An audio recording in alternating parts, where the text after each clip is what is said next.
This video is the Malfeasance version of the Corrupted Nightfall Strike, Darkness in the Light, completed solo on a Titan. Firstly, I'll explain my loadout. Then, at the timestamp on screen, I'll walk through the mission, providing a post-commentary with tips and tricks to finish the mission.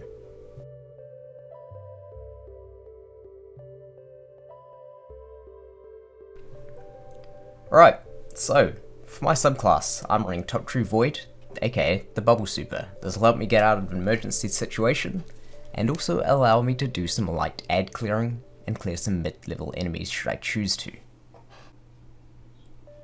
For my kinetic weapon, I'm using a precision slug shotgun. I would recommend the Blasphemer, obtained from the Altars of Sorrow on the Moon, as anyone can obtain it. However, in the video I use a raid shotgun, the Heritage.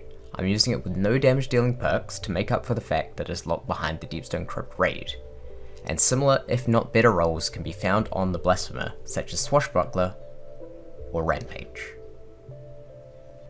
For my energy weapon, I'm using the Lemon Arc, an exotic bow you can purchase from the exotic kiosk in the tower. This will help for ad clear, as well as matching void shields. Notable mentions are the Imperial Needle from the Season of Chosen, as it is also a void bow. Some older returning players may have the Subtle Calamity, which is also a void bow. Later on, I use an arc bow, Wolftone Draw from Season of the Lost.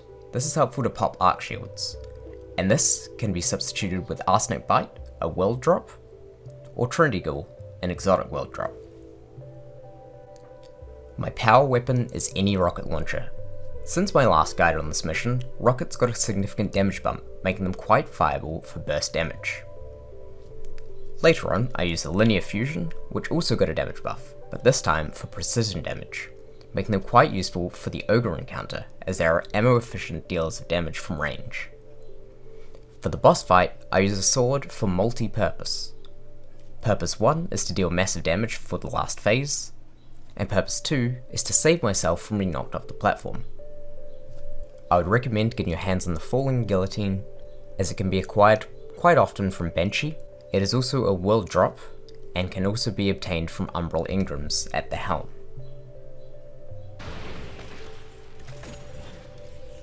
This area involves killing a few mini-bosses at the end, and a bunch of ads with void shields. Take it slow, kill everything, and then scan your ghost at the end. I recommend using Lemon Arc, the void bow, but any void weapon really works here. Keep your eyes open.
can extrapolate some data from this energy to find a viable portal. So do it, and watch your back. The Taken are nothing new. Oh, you're feisty. You kiss your guardian with that mouth? I don't have a mouth.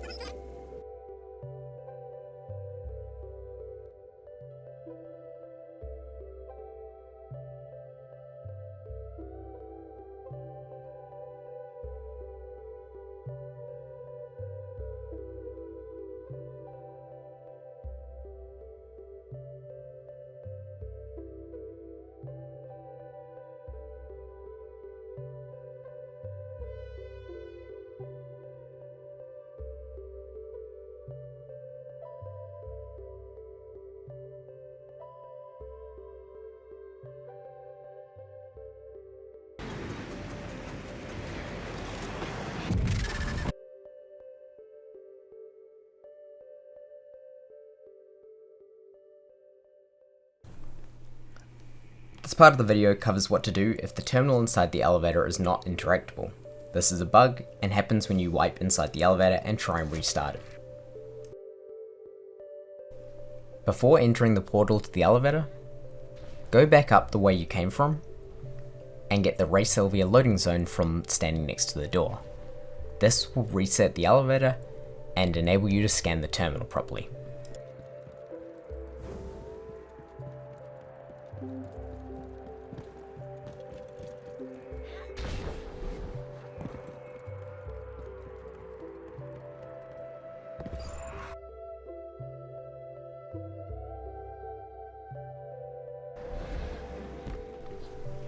Next up is the elevator section. This section can get quite difficult because of the Scions that spawn in. Kill them first and then focus on the bosses.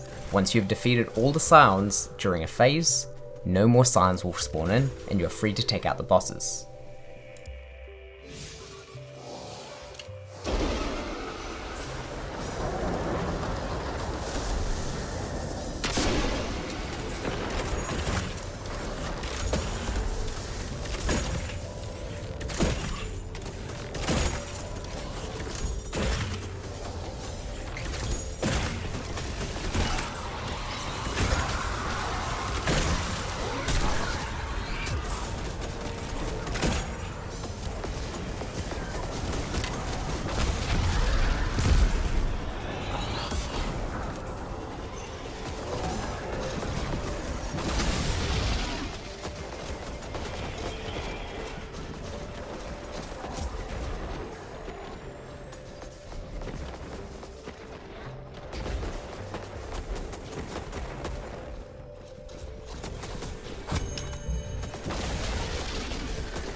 The next section is a brisk walk to the Ogre encounter. The Knights have arc shields, so I'd suggest using an arc weapon, although match game isn't turned on, so it doesn't matter too much.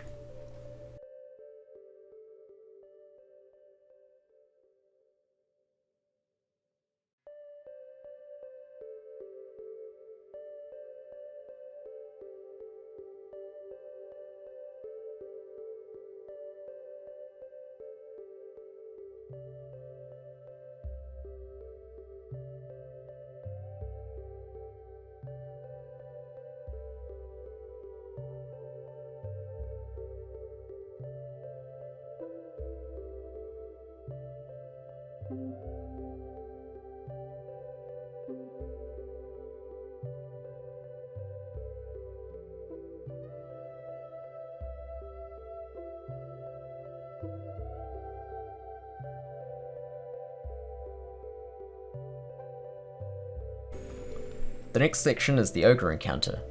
This is simple if you wait by the entrance to the room and take care of them with a ranged weapon. I used the linear fusion rifle. After the Ogres are defeated, the darkness zone disappears, allowing you to die without hindering your progress. The only other enemy after the Ogres have disappeared are the Shriekers, and then you're on to the final walk to the boss room.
The walk to the boss arena is made up of floating platforms and enemies with void shields. This is relatively easy and isn't a darkness zone, so you're free to die without hindering your progress.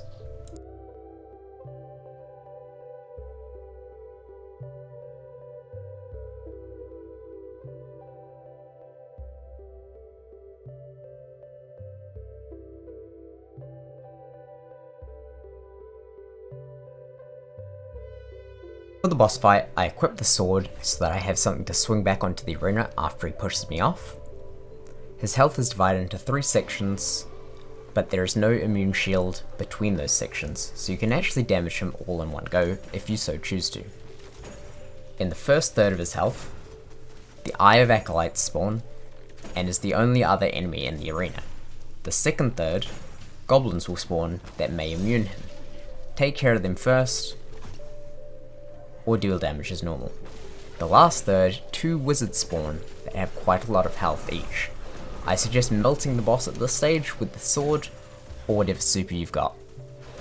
I have another video showcasing this on a hunter, but this is how I've done it on Titan.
Drifter, if I'm reading this right, your friend Callum was killed by another Guardian. Nothing kills you quicker. I'm pulling final audio from his ghost. Hang on. I gave you a chance. Gave all of you a chance. I told you not to follow him. You and I are the same. Sometimes we do the wrong thing for the right reasons. Spoken like a true disciple. If this video was useful, a like would be appreciated as it gets my channel more publicity. I also stream on Twitch, and a link to my channel will be in the description. For more content like this, you can click the subscribe button. Thank you for watching.